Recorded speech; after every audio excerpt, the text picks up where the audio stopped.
யார் போகலை. ஆண்டவர் அங்கே போகல. அவன் வீட்டில் போய் கம்ஃபர்டபுளாக அவரால் இருக்க முடியாது. அவன் பயங்கரமான ஒரு இடத்துல இருக்கான். அங்கே போகலை. அங்கே ஆபிரகாம் உட்கார்ந்துருக்கிறான். ஆண்டவரை பார்க்குறான், பேசுகிறான். அவன் சாப்பிட்டு முடித்த உடனே சாரால் எங்கேன்னு கேட்குறாரு. இந்த காலத்து பெண்கள் போல் முன்னால் வந்து ஆபிரகாம் மாட்டு மந்தைக்கு ஓடும்போது ஆபிரகாம் பற்றி எல்லாத்தையுமே சொல்லி முடிச்சிருப்பாங்க. வந்திருக்கிறீர் ஆண்டவரே, அவரை சரியாக்கும் ஆண்டவரே, சரியில்லை ஆண்டவரே. அவள் பின்னாலே தான் இருக்கிறான், முன்னாலேயே வரல. அவளை எங்கேன்னு ஆண்டவர் கேட்குறார். அதுக்கு பிறகு அவள் எங்கே அவளை ஆசீர்வதிக்கணும்னு கேட்குறார். நல்ல சப்ஜெக்ட் அதுக்குள்ளே இருக்குது. நான் இப்போ அந்த சப்ஜெக்ட் எனக்கு இல்லை. ஆண்டவர் அவரை பார்க்கணும், அவரோட உட்காரணும், அவரோட பேசணும்.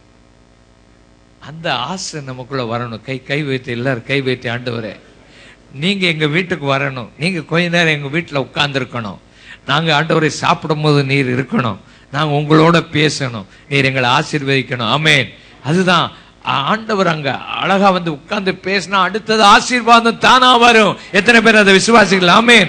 உனக்கு என்ன தேவையோ அது ஆண்டவர் எத்தனை வருஷமா இருந்தாலும் அதை கொடுக்க வல்லமை உடையவர். ஆமேன். அதுதான் வாழ்க்கையில அவரை பார்க்கணும். அவரை நான் எப்போ பார்ப்பேன், அதுதான் ஆசையா இருக்கணும்.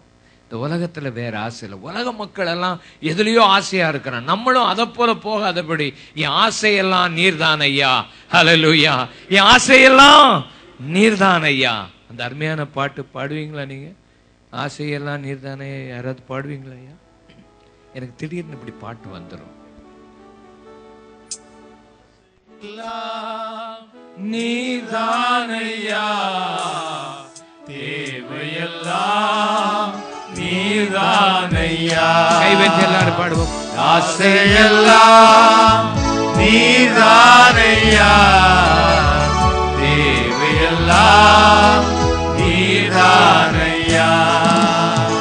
ரட்சகரே இயேசுநாதா தேவையெல்லாம் நீர்தானே.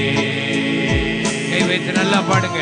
ரட்சகரே இயேசுநாதா தேவையெல்லாம் நீர்தானே. இதய கண்மலை நீர்தானையா, உரிய பங்கும் நீர்தானையா. இதய கண்மலை நீர்தானையா, உரிய பங்கும் நீர்தானையா. எப்போதும் உம்மோடு இருக்கின்றே, வலக்கரம் பிடித்து தாங்குகிறீர். எப்போதும் உம்மோடு இருக்கின்றே, வலக்கரம் பிடித்து தாங்குகிறீர். ஆசையெல்லாம் நீர்தானையா தேவையெல்லாம் நீர்தானையா.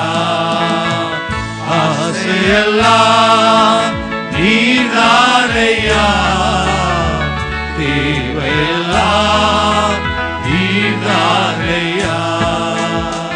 ரட்சகரே இயேசுநாதா தேவையெல்லாம் நீர்தானே. ரட்சகரே இயேசுநாதா தேவையெல்லாம் நீர்தானே. ஒருத்தர் தான் நம்ம தேவை. நம்மை விட்டு எடுபடாத நல்ல பங்கு அவர் ஒருத்தர் தான். தேவையானது ஒன்றே, மற்றது எல்லாம் நம்ம விட்டு போயிடும். அவர் ஒருத்தர் தான் நம்ம விட்டு போகாதவர். எப்பொழுதும் அவரை உன் கண்ணுக்கு முன்னால நிறுத்தி நோக்கி கொண்டது. அப்போ 7 காரியம் உங்களுக்கு நன்மை நடக்குமா? அப்பொழுது பாருங்க, 7 காரியம் நடக்கும். உன் இருதயம் மகிழும், உன் நாவு 2வது கலிகூறும், உன் மாம்சம் நம்பிக்கையோட இருக்கும். நம்பிக்கை, செக்யூரிட்டி, கான்ஃபிடன்ஸ் இதெல்லாம் இருக்கும். இந்த உலகத்தில் எவ்வளவு பொருள் வந்தாலும் கான்ஃபிடன்ஸ் வராது. அந்த கான்ஃபிடன்ஸ் நமக்குள்ள வரும். என் ஆத்துமா பாதாளத்துக்கு போகாது. இந்த உலகத்தில் என்னதான் சம்பாதிச்சாலும் என்னதான் இருந்தாலும் பாதாளத்துக்கு போயிடுவான். ஐஸ்வர்யவான் அவன் நரகத்தில் போய் கண்ணீர் வடிக்கிறான். அங்கே போய் அவனுக்கு ஆத்ம பாரம், பாதாளத்துக்கு போயிட்டான்.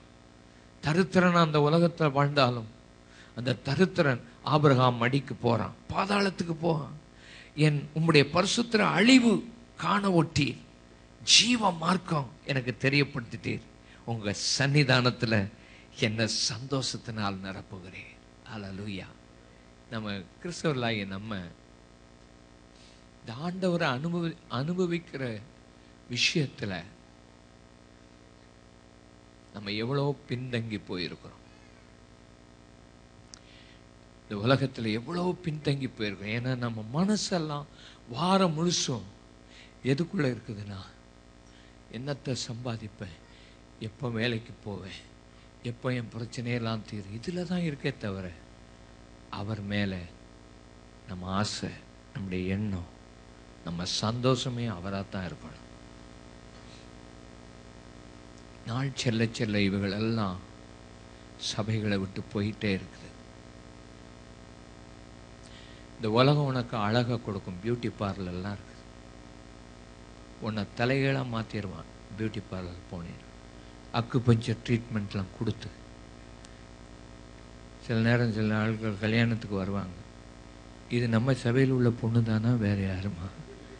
ஏன்னா அது பார்லர் போயிட்டு வருது, அவன் எல்லாம் என்ன ஊசியெல்லாம் குத்தி வைக்கணுமோ குத்தி வச்சிருப்பான். இந்த உலகம் உனக்கு அழகை கொடுக்கும். இந்த உலகம் உனக்கு படிப்பை கொடுக்கும். உலகத்தில் படிப்பு, பணம் எப்படி சம்பாதிக்கணும்னு படிக்கணுமோ உலகம் உனக்கு எல்லாத்தையும் சொல்லி கொடுக்கும்.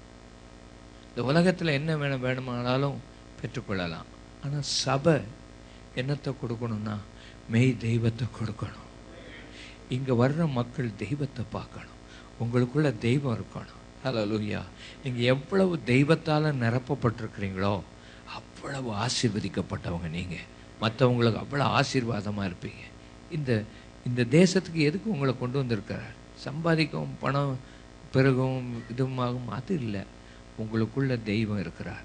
இந்த மக்கள் மத்தியில் போகும்போது உங்களை பார்க்கும்போது அவள் தெய்வத்தை பார்க்கணும். அவரால் நீங்கள் நிரப்பப்பட்டிருக்கணும். உங்கள் உள்ளம் கவலையினாலும் பாரத்தினாலும் பலவிதமான காரியத்தினால் நிரப்பப்படாமல் எவ்வளவு ஆண்டவரால் நிரப்பப்பட்டிருக்கீங்களோ, அப்போ ஆண்டவர் உங்களை நிரப்பணும்னா நீங்கள் நிறைய காரியத்தை எம்டி பண்ணணும். உங்களுக்கு வேண்டாத காரியத்தெல்லாம் நிரப்பி வச்சு ஆண்டவருக்கு அங்கே இடமே இல்லை. அதனால் உங்கள் லைஃப்பில் ஆண்டவரே என்னை எதெல்லாம் நான் எம்டி பண்ணணுமோ பண்ணி உம்மால் நான் நிரப்பப்பட்டிருக்கணும். உம்மை நான் எப்பவும் பார்த்து உம்முடைய சாயல் எனக்கு வரணும் அப்படின்னு சொல்லி நீங்கள் ஜெபம் பண்ணுங்க. ரெண்டாவது, உங்கள் வாழ்க்கையில் எப்பவும் நீங்கள் செய்ய வேண்டியது வாசிக்கலாம். அப்போஸ்தலர் நடபடிகளின் புத்தகம் 24ஆம் அதிகாரம் 16ஆம் வசனத்தை வாசிங்க. 24:16. இதனால் நான் தேவனுக்கும் மனுஷருக்கும் முன்பாக எப்பொழுதும் குற்றமற்ற மனசாட்சியை உடையவனாய் இருக்க பிரயாசப்படுகிறேன். எல்லாரும் சத்தமா சேர்ந்து வாசிங்க. இதனால் நான் தேவனுக்கும் மனுஷருக்கும் முன்பாக எப்பொழுதும் குற்றமற்ற மனசாட்சியை உடையவனாய் இருக்க பிரயாசப்படுகிறேன். 23ஆம் வசனத்தை வாசித்தா, 23ஆம் அதிகாரம் வாசித்தா 1ஆம் வசனம், பவுல் ஆலோசனை சங்கத்தாரை உற்று பார்த்து, சகோதரரே, இந்நாள் வரைக்கும் எல்லா விஷயங்களிலும் நான் நல்ல மனசாட்சியோடு தேவனுக்கு முன்பாக நடந்து வந்தேன் என்று சொன்னான். நல்ல மனசாட்சி, குற்றமற்ற மனசாட்சி உடையவர்களாய் இருக்க பிரயாசப்படணும். எப்படி இந்த நல்ல மனசாட்சி வரும்? குற்றமற்ற மனசாட்சி எப்படி நமக்கு வரும்?